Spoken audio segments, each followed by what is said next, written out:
지난주 말씀에 말세를 사는 우리 성도들은 두 가지 무기를 하나님이 주셨다.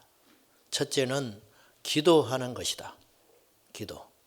두 번째 무기는 사랑하는 것이다. 그리 했습니다. 말세라고 해서 여기저기 기웃거리지 말아라. 요람 피우지 말아라. 강원도에 땅 사는 사람도 저는 봤어요. 거기서 굴을 파고 나중에 종말의 시간에 피하겠다고 하는 헛된 일입니다. 우리가 생각하는 거 그것처럼 그렇게 그런 일은 일어나지 않아요. 방법이 잘못됐어요.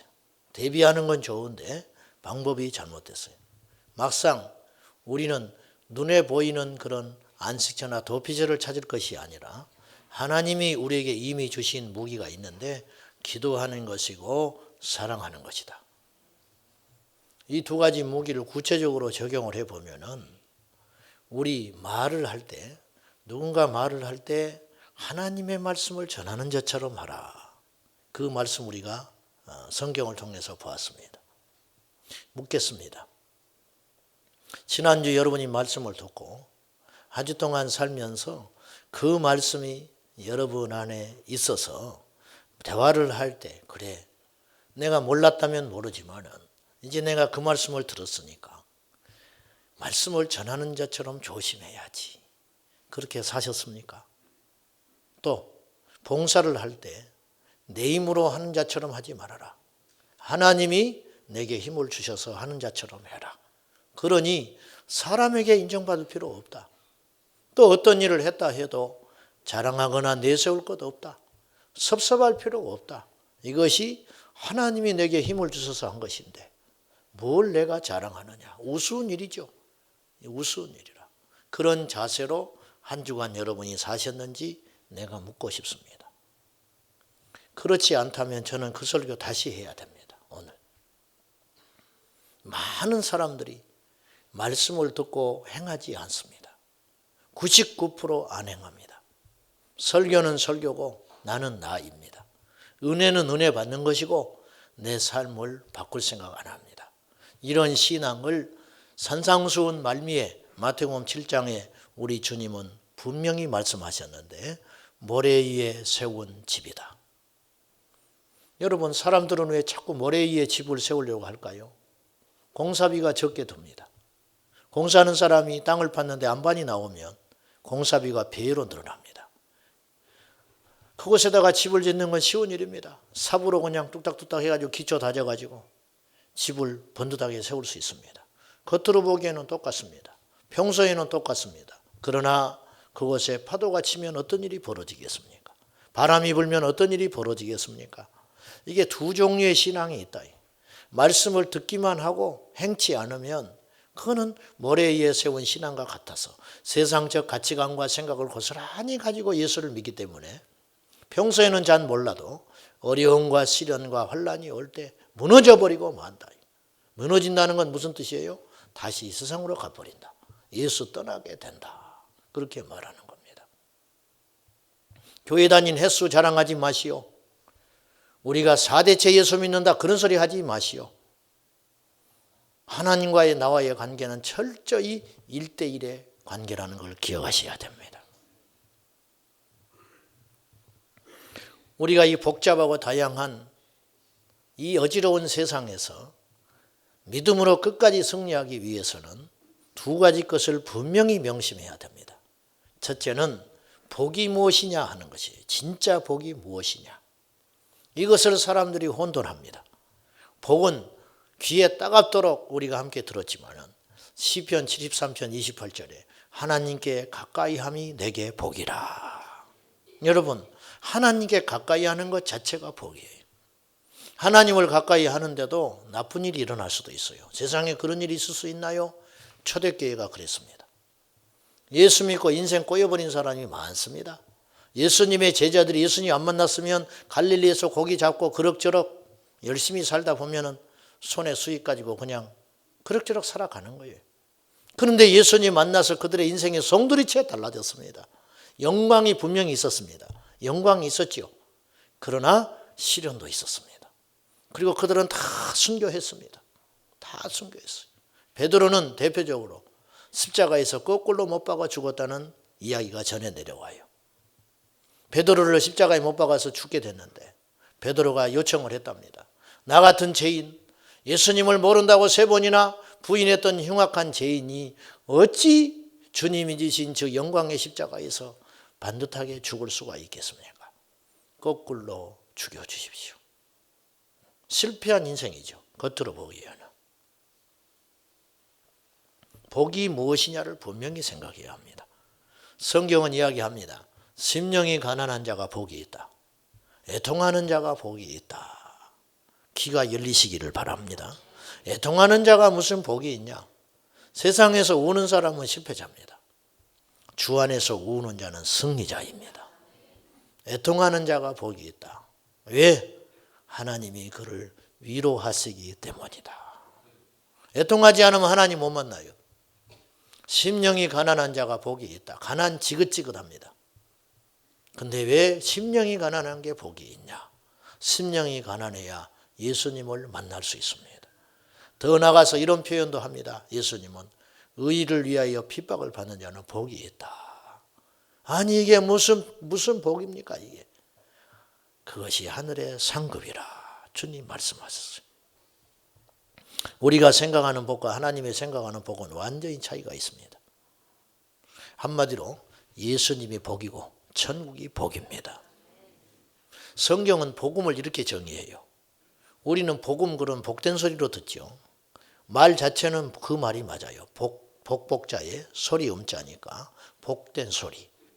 근데 성경의 정의에 의하면 로마서 1장 16절에 복음을 이렇게 정의했습니다. 사도 바울의 말을 잘 들어보십시오. 내가 복음을 부끄러워하지 않는다. 이유가 있다. 이 복음은 모든 믿는 자에게 구원을 주시는 하나님의 능력이다. 복음이 뭐냐면 복음의 능력, 복음의 기능이 뭐냐면 사람들을 지옥에 갈 사람들을 건져내가지고 천국으로 올려보내는 게 복음이라. 복음. 그래서 때때로 복음을 들으면 기분이 나빠요. 스데반의 설교를 들은 사람들이 스데반을 돌로 쳐 죽였습니다. 베드로가 설교했을 때 사도행전 2장 베드로가 예수를 전했을 때 사람들이 우리가 어찌할꼬 막 마음이 아파 죽겠는 거예요. 이 설교를 차라리 안 들었다면 편안했을 거예요. 우리는 다 천국 간다. 우리가 안 가면 누가 가냐? 유대인들, 그 유대 율법에 젖어서 평생 사는 사람들, 그런 자부심과 영적인 평안함을 가지고 누리고 있는 그들에게 베드로의 설교는 충격이 됐어요. 우리가 잘못 믿고 있었네. 우리가 이대로 가면 큰일 날 사람이네. 우리가 어찌할꼬? 우리가 어떻게 하면 좋겠는가? 말씀이 비수처럼 꽂혀버리는 거예요. 이게 복음의 능력이라고 말이에요. 그럼 이들이 이제 살아나기 시작하는 거예요. 우리가 어찌하면 좋겠냐? 너희가 회개하고 예수 이름으로 세례를 받아라. 이게 처방이라. 복음이 우리 안에 들어오니까 그렇게 열리게 되는 것이라고 말이에요. 감히 말하건대 우리 신앙은 너무 잘못됐어요. 여러분 잘못이 아니야. 교회의 잘못이라. 교회에서 복음을 잘못 가르쳤어요.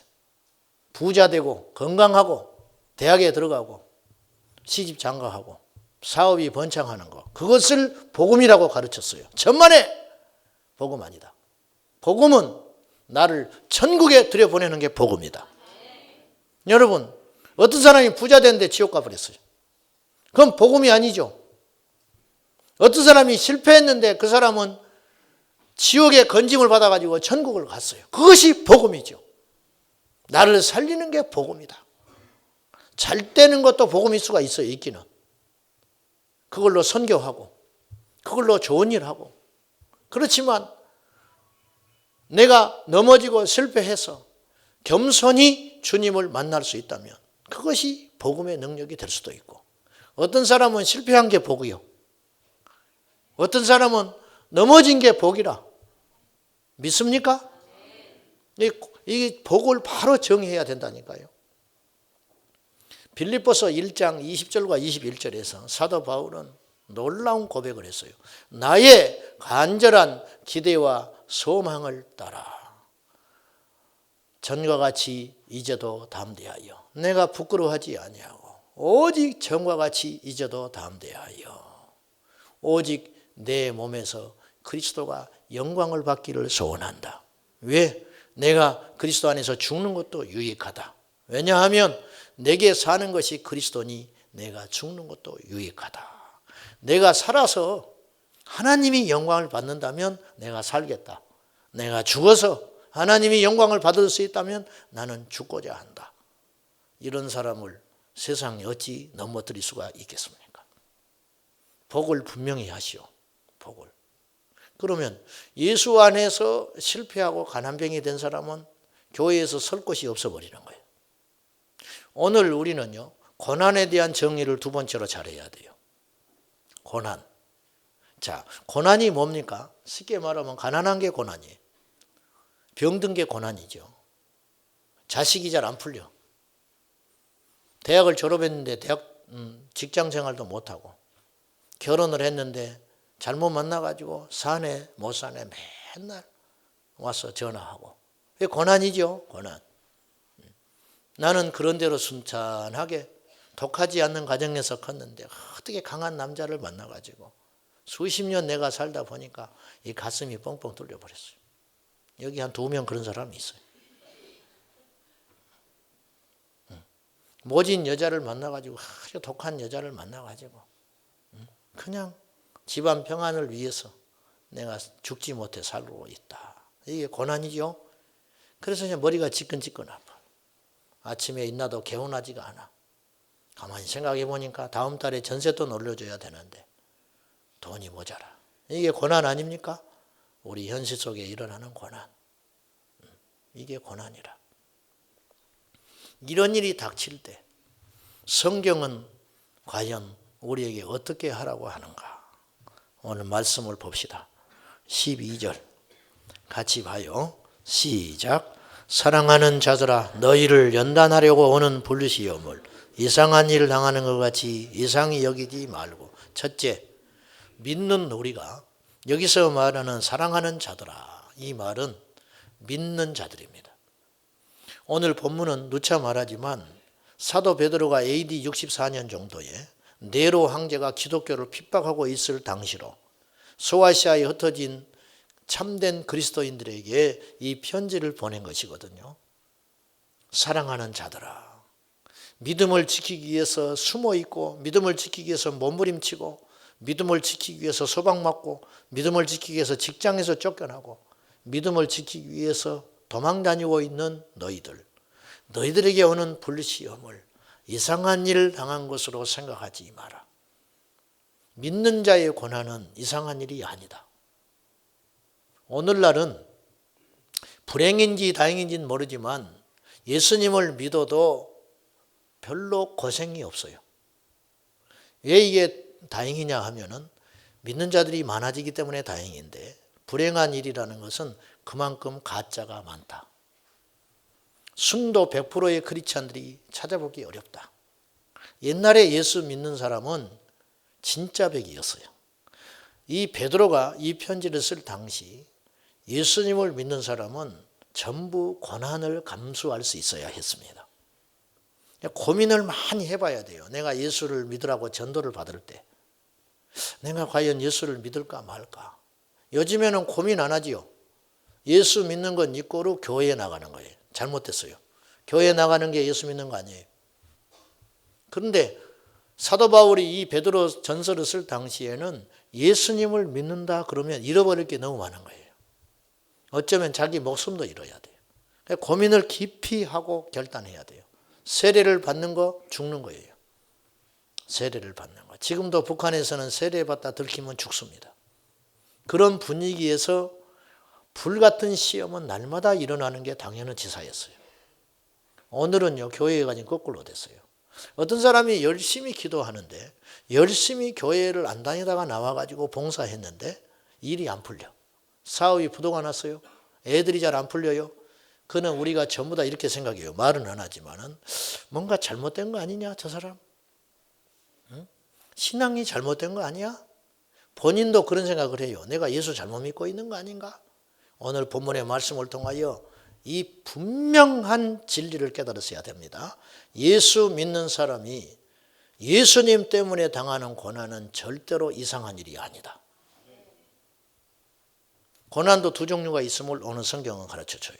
자, 15절 너희 중에 누구든지 살인, 도둑질, 악행, 남의 일을 간섭하는 자로 고난을 받지 마라. 이건 하나님과 아무 상관이 없는 거예요. 내가 미련해서, 내가 도덕적으로 잘못해서, 내가 하나님 말씀을 어겨서 제대로 못 살아서 고난이 와요. 술 먹지 마라, 성경에. 담배 하지 마라. 담배 하지 마라는 소리 없다고 그런 소리 하지 마라. 성경이 쓰여질 당시에는 담배가 없었기 때문에 그 소리가 안 들어가 있는 거예요. 중독성이 있는 모든 것은 금하는 거예요, 성경에. 중독성이 있는 거. 담배 중독성이 있잖아요. 술을 막 계속 먹어야 되는 거예요. 그리고 간이 망가졌네. 하나님 탓이요? 하나님 탓? 아니지. 내가 잘못한 거지. 내가 잘못한 거. 그런 고난은 하나님과 아무 상관이 없는 고난이다. 순수하게 복음 때문에, 예수님 때문에 당하는 고난이라면 이상히 생각하지 마라. 그리고 13절 오히려 즐거워해라. 왜 즐거워해야 되느냐? 내가 진짜라는 것이 검증됐기 때문에. 진짜니까 고난이 온다 이거예요. 베드로가 이 편지를 쓸 때 진짜 예수 믿기 때문에 고난이 와요. 여러분 세상에 갔을 때 두루두루 잘 지내는 경우는 여러분이 잘못된 신앙인입니다. 제사집에 갔는데 아무 일이 안 일어나. 넙죽넙죽 절하니까. 그리고 이렇게 평화롭게 지내라고 그랬다고. 지혜롭게 행해야 한다고. 성경은 모든 사람과 더불어 화평하라는 말이 분명히 있습니다. 그 말씀은 윤리와 도덕의 문제에서 화평해라 그런 뜻이에요. 처세를 잘해라. 주님은 마태복음 10장 38절에 이렇게 말씀하셨어요. 내가 화평을 주러 온 줄로 생각하지 마라. 이 말은요, 오해하지 마라. 나 오해하지 마라. 나 너희들을 두루두루 잘 지내러 온 사람 아니야. 내가 화평을 주러 온 줄로 생각하지 마라. 오히려 검을 주러 왔노라. 그래서 검을 던져준다는 게 무슨 뜻이에요? 두 사람이 아주 사이좋게 잘 지냈습니다. 근데 예수님이 잘 지내고 있는 두 사람한테 검을 툭 던져준 거예요. 한 사람이 검을 가졌네요. 평화가 깨집니다. 이 검으로 나를 죽일지 모르잖아요. 예수님의 말씀이 기가 막힌 비유지요. 그래서 내가 화평을 주러 온 것이 아니고 검을 주러 왔다. 그럼 어떤 일이 벌어지느냐? 사람이 그 아비와 분쟁하게 된다. 딸이 어머니와 분쟁하게 된다. 며느리가 시어미와 분쟁하게 된다. 누구 때문에? 예수 그리스도 때문에.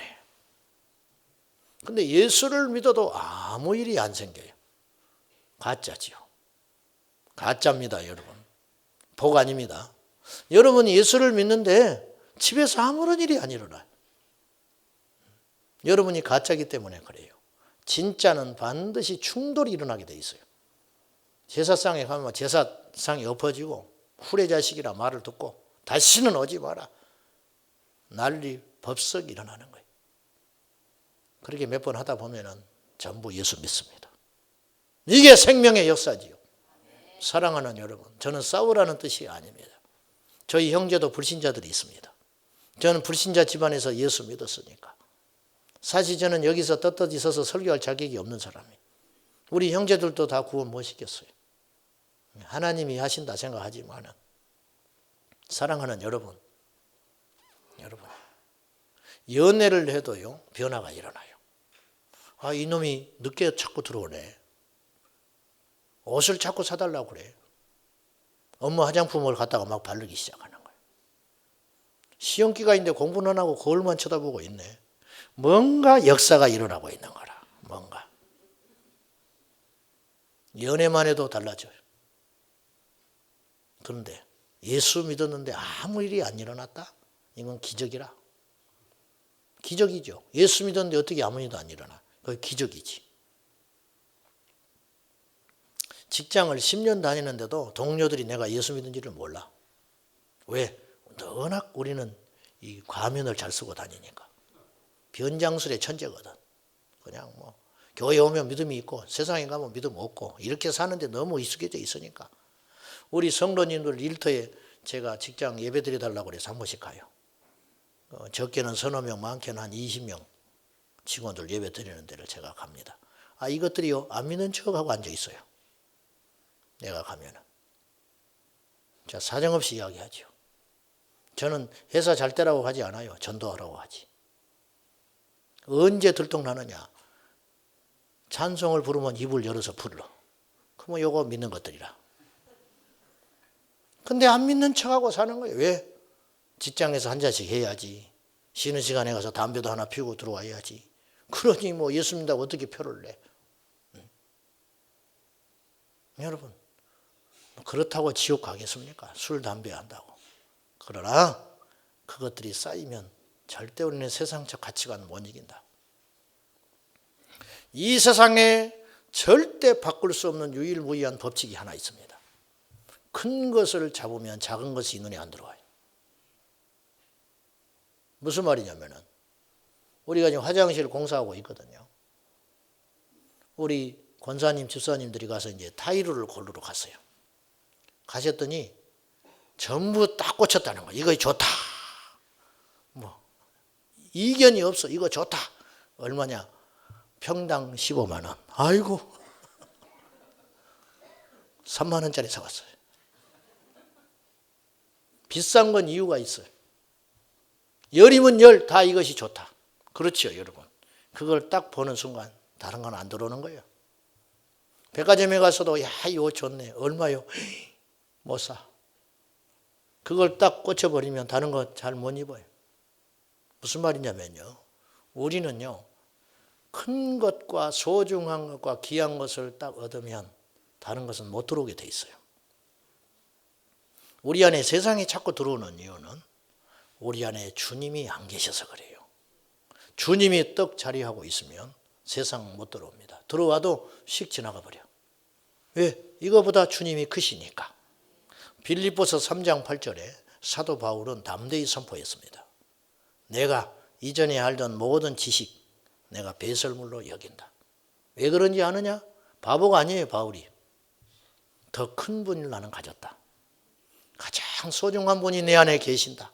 그래서 그리스도를 아는 지식이 가장 고상하기 때문에 다른 지식이 아무것도 아니더라. 옛날에는 이것이 대단한 줄 알았다는 거예요. 옛날에는 자기도 성공하고 싶었고 높은 학자가 되고 싶었고 감말리엘 밑에서 최고의 공부를 한 사람이라. 바울이 헬라 문화에 능통한 사람이에요. 근데 예수님을 만나고 나니까 그거 필요 없다. 아무것도 아니다. 무가치하다. 여기서 고상하다는 말은 유진 피터스는 이렇게 표현을 했어요. 메시지라는 성경에서 오직 그리스도를 아는 지식이 고귀한 특권임을 알았다. 여러분 생각을 달리 해야 돼요. 여러분은요 지금 재수 없어서 이 자리에 와서 예수 믿은 게 아니에요. 누구한테 지금 일이 안 풀려가지고 전도받아서 와서 앉아있는 억지로 나와 있는 자리가 아니에요. 예수님을 믿는 것은 특권입니다. 특권. 은퇴하신 전주 안디옥교회 이동희 목사님은 선교에 엄청난 열정을 가지셨던 훌륭한 분입니다. 깨끗이 은퇴하고 서울 쪽에 와서 계시는데 이분이 자기 아들을 놓고 이름을 대빈 그렇게 지었어요. 대빈이. 큰데 가난할 빈. 대한민국에 이런 사람 없어요. 대성은 많이 봤어 제가. 대성. 이대성, 박대성 많이 봤어. 대빈. 크게 가난해라. 너는 누구 안에서? 예수 안에서. 전부 선교사, 목사, 사모. 사랑하는 여러분. 하나님의 나라를 가졌다면 어찌 이 세상을 품고 삽니까? 어떻게? 예수 때문에 당하는 고난 이상한 거 아니다. 오히려 예수님 때문에 당하는 고난을 즐거워해라. 즐거워해라. 요한 웨슬레는 영국의 감리교를 탄생시킨 분입니다. 이분은 평생 40만 킬로를 다니면서 복음을 전했습니다. 그 당시 교통사정이 나쁠 때 말을 타고 다니면서 40만 킬로를 평생 다니면서 예수를 전했어요. 그가 설교한 횟수를 따져보니까 평생 하루에 3번에서 4번 설교했어요. 그분이 설교해서 예수 믿는 사람은 셀 수도 없고 예수 믿고 목회자가 된 사람만 2,000명, 약 2,000명. 그러니 얼마나 엄청난지 알겠죠. 이 요한 웨슬레가 어느 날 복음을 전하러 다니는데요. 핍박이 없네. 너무 편안한 거 이상하게. 왜 이렇게 편안하지? 할렐루야가 아니야. 요한 웨슬레는. 뭔가 잘못됐다. 내가 예수를 전하는데도 이렇게 편할 수 있을까? 이상하다. 그 점검하는 거예요. 그래서 나무 밑에 가서 기도했어요. 주님, 뭔가 이상합니다. 뭔가 지금 제가 잘못되어 있습니다. 그렇지 않고서야 어떻게 예수를 전하는데 핍박이 없습니까? 내가 전하는 예수가 무디어졌든지 내가 지금 좁은 문이 아니라 넓은 길을 가고 있는 거 아닙니까? 주님께 기도했어요. 기도하고 났더니 돌이 날아왔어요. 그때 요한 웨슬레가 할렐루야 그러면서 일어났대요. 내가 틀린 건 아니구나. 그리고 찬송하면서 말 타고 또 갔대요. 돌 맞아가면서. 이게 정상이다. 그렇게 생각했다는 거예요. 그런 측면에서 볼 때 교회에서 말은 복음이라고 하지만 이름도 복음교회가 있고 뭐 예수복음교회가 있고 뭐 다 그렇지요. 우리도 마찬가지. 우리라고 특별한 거 아니에요. 서서히 사람은 변질됩니다. 교회는 서서히 무너집니다. 복음에 대한 정의를 바로 해야 됩니다. 이것이 돼 있지 않으면 우리는 헛고생하다가 자기 도취에 빠져서 지옥의 불심판을 면하기 어렵게 될 것입니다. 로마는 처음부터 기독교를 적대시하지 않았습니다. 로마는요, 다른 종교를 인정하는 나라입니다. 제국이기 때문에. 미국이 모든 사람을 받아들이잖아요.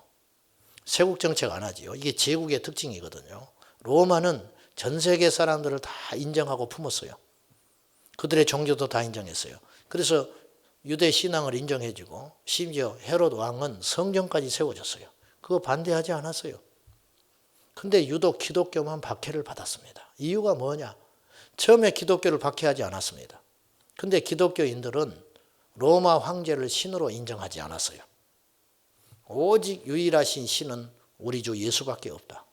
이러니까 충돌이 일어나기 시작한 거예요. 처음에는 호의적이었던 그들이 이대로 뒀다가는 안 되겠다고 말이에요. 그래서 핍박하기 시작했어요. 이래서 로마가 기독교를 짓밟기 시작하는 거예요. 주기철 목사님이 신사참배할 때 신사참배하러 반대해서 감옥에 있을 때 해도 안 되니까 하루는 일본 신사가 석방 해주겠어 주목사. 밖에 차를 대절했으니 차를 타고 집으로 가시오. 주목사님이 좋았어요. 내가 승리했구나. 옷을 차려입고 짐을 싸두고 나오려고 하는데 조건이 있어. 뭡니까? 가다가 집에 가는 길에 평양 시내에 가면 신사가 하나 있는데 당신이 차 대절했으니 택시 타고 가다가 차 문 열어놓고 고개만 한번 깠다 가시오. 그러면 당신 집에 가서 편안하게 여생 마치게 해주겠어. 실수. 그렇게 안 한다. 그것도 안 한다. 진노를 사가지고 다시 감옥에 들어갔어요. 창문 열어놓고 고개 까딱 하는 것도 안 한다. 고집입니까? 외골수인가요? 지혜롭지 못한 겁니까? 진짜 신앙이지. 나는 자신 있을까? 나는 그렇게 할 수 있을까? 사랑하는 여러분, 하나님이 우리를 왜 불시험에 허락하시는가? 연단하려고 한다는 거예요. 연단은 뭐예요? 단련한다는 뜻이거든요. 쇠뭉치를 불에 넣어서 꺼내가지고 망치로 두들겨가지고 물 속에 떠넣었다가 또 꺼내서 또 불 속에 들어갔다가 이 일을 계속 반복해요. 이걸 할수록 쇠는 강철이 되는 거예요. 우리가 불시험에서 무너지지 않아야 주님 안에서 승리자가 된다는 거예요. 오늘날 그리스도인들이 너무 유약합니다. 목회자도 마찬가지고 한마디 하면 나가 떨어져 버려요. 한마디 하면 사표 쓴대. 부름받아 나서님은 어디든지 간다면서 말 한마디에 나가 떨어져 버려요. 이렇게 약해요. 성도를 또 약하기 짝이 없어요. 시험 같지 않는 걸 가지고 시험 들었다고 그래. 대학이나 좀 시험 붙었으면 좋겠어. 쓸데없는 시험 들지 말고. 시험 들었대 툭하면. 뭐 때문에? 뭐 아무것도 아닌 거 누가 뭐 이런 말 해서 시험 들었대. 여러분, 순교자들 앞에서도 그 소리 할 거요? 북한에 있는 북녘 동포 믿는 자들 앞에서도 그 소리 할 거요? 추워서 어쩌고 저쩌고. 뭐 주차장이 없어서 교회를 못 다니겠다 하고. 오지 마라. 우리는 주차장 없다. 우리 교회는. 걸어오면 안 돼? 버스 타면 안 돼? 차를 보내줄 수 있느냐? 그러면 등록하겠다. 기가 막힐 일이라. 기가 막힐 일. 내가 속으로 말은 안 해. 속으로 오지 마라. 등록하면 차 보내준다. 나하고 거래하나 지금? 교회하고 거래해? 응? 거래해? 한 방에 나가 떨어져 버려. 한 방에. 영적으로 유약하기 짝이 없어요. 저는요, 비판하거나 뭐 이렇게 소위 말하는 뭐 그런 소리 하잖아요. 막 깐다고, 설교를 깐다고. 까는 설교한다고. 그런 소리 하는 게 아니에요, 지금. 영적으로 굳세야 된다는 거예요. 어지간한 건 넘어가야지. 여러분, 직장생활은 자존심 상해가면서 다니잖아. 그만두라고 해도 막 악착같이 다니잖아. 근데 왜 예수는 그렇게 만만히 봅니까? 왜 예수는 그렇게 만만하게 생각하냐고 말이에요. 신앙이 잘못된 것이지. 백화점 세일한다고 그러면 줄 서 있어요. 예배당은 늦게 나타나. 잘못된 것이죠. 잘못된 것이지. 말할 필요도 없는 것이지. 저는 오늘 설교를 준비하면서 마음의 어려움이 있었습니다. 우리 성도들 중에 고난당한 사람이 있거든요. 오늘 베드로는 이 설교를 할 자격이 있습니다. 왜냐?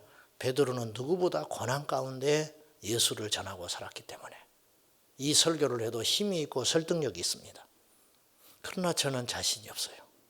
저는 여러분보다 편안한 사람이 있거든요. 저보다 더 어려운 고난당하는 우리 성도들이 분명히 있기 때문에 이 말씀이 무슨 힘이 있겠는가 그런 생각을 했습니다. 사랑하는 여러분,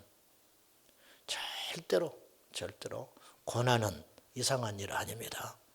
예수 안에서 당하는 고난도 있을 수 있고 형통한 날도 있을 수 있다. 그것이 우리를 지배하지 못하게 하라.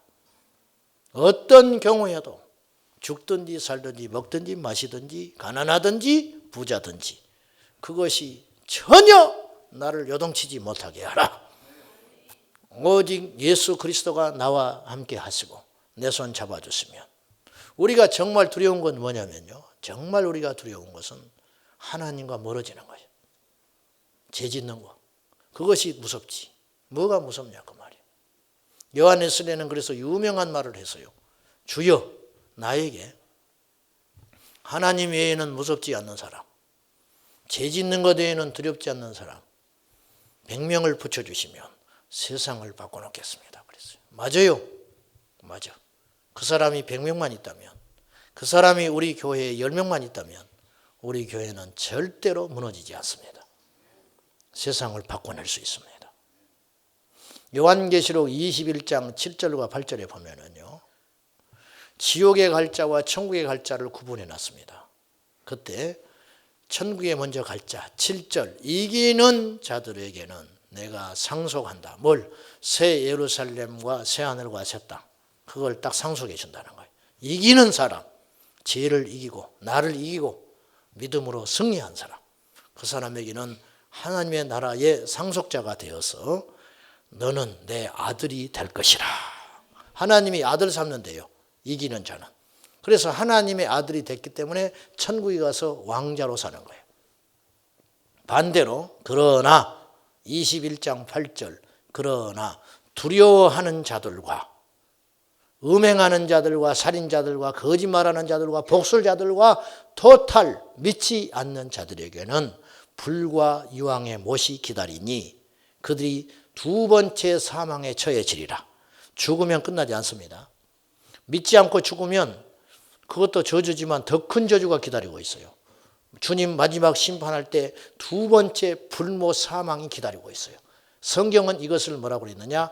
둘째 사망이니라. 둘째 사망이니라. 근데 특이하게도 믿지 않는 자가 그렇게 갔다는 건 알겠는데 두려워하는 자들이 지옥에 간대요. 저 이걸 가지고 묵상을 제가 많이 해봤어요. 두려워한다는 건 인간의 본능인데 나도 두려울 때가 있는데 이 두려움이 뭡니까? 아하, 깨달았어. 가난한 게 두렵고 그래서 예수 떠나요. 멸시받는 게 두렵고 실패하는 게 두렵고 세상 버리는 게 두려운 사람. 그런 사람들 있잖아요. 그것 때문에 십자가를 못 따르는 사람. 부자 청년이 예수 못 따랐습니다. 왜? 가난한 게 두려워서. 이런 사람, 이 두려워하는 사람, 사람이 두렵고 체면이 두렵고 자존심 내려놓는 게 두려운 사람. 이 사람들은 결국 계속 두려워 하다 보면 지옥에 간다. 하나를 이기고 죄를 이기고 오늘을 이기고 내일을 이기고 1년을 이기고 주님 오시는 날까지 이기는 자는 천국에 간다. 이기는 자 반대가 두려워하는 자라. 패배자가 아니고 이기는 자의 반대가 두려워하는 자다. 성경은 그렇게 정의하고 있는 것입니다. 말씀 맺겠습니다. 하나님을 제한하지 마십시오. 하나님은요 가나안에서뿐만 아니라 광야에서도 영광을 받았습니다. 하나님은 1등을 통해서도 일하시지만 꼴찌를 통해서도 일하십니다. 우리의 고난이 하나님께는 영광이 될 수 있습니다. 고난 앞에서도 무너지지 않았던 초대교회 성도들, 그들을 통해서 하나님은 영광을 충분히 받으셨어요. 가장 복음이 급속도로 번질 때는 기독교가 핍박받을 때였어요. 로마 카톨릭 1000년 동안 지옥에 가는 사람이 제일 많았어요. 제일 부요할 때, 제일 힘을 크게 갖고 있을 때 기독교는 아무런 일도 못했어요. 한국교회는 위기라고 합니다. 가난해서 위기가 아니에요. 너무 부자라서 위기라. 너무 많아서 위기라. 너무 많아서 위기, 너무 부자라서 위기, 너무 똑똑한 사람이 많아서 위기, 목사님들이 너무 배운 사람이 많아서 위기. 위기, 이것이 위기라. 사랑하는 여러분, 신방 가면 이런 소리예요. 저희 사는 것이 이렇습니다. 앞으로 그런 소리 나한테 하지 말아요. 제일 듣기 싫은 소리는. 신방도 안 받으려고 그래요. 어렵다고. 사는 게 어때서? 이렇게 사는 게 어때서? 도대체 어쩌잔 말이에요. 그것이 무슨 기준이 된다고. 우리 집안도 우리 아버지 무너져가지고 우리 형제들은 정말 못 배웠어요. 어때서? 그게. 가난한 집에 태어나서 못 배울 수도 있는 것이고 열심히 일했는데 안 풀릴 수도 있는 것이지. 중요한 건 지금 내가 예수 안에 있잖아요. 내가 예수 안에 있잖아. 무엇이 두려워? 무엇이 부끄러워? 나는 부끄러워하지 않는다. 전과 같이 나는 온전히 담대하여 이제도 담대하여 죽든지 살든지 내 몸에서 그리스도가 존귀되기를 원한다. 왜? 내 몸에서 그리스도가 영광을 받을 수만 있다면 생사초월, 가난 부자 초월, 인간성 초월, 과거 배경 초월, 예수 안에서 새로운 역사 우리 가운데 일어나기를 주님의 이름으로 축원합니다. 기도하겠습니다. 사랑하는 아버지, 우리 믿음을 반석 위에 세워 주십시오. 고난과 복을 바로 정의하게 해 주십시오. 예수 안에서 당하는 고난, 저주 아니다. 오히려 하나님이 영광을 받으신다. 주여, 이 말씀 주셨으니 이 말씀 우리 마음에 새기고 레마가 되어서 우리 인생을 송두리째 바꾸는 귀한 시간 되게 하옵소서. 예수님의 이름으로 기도 올리옵나이다. 아멘.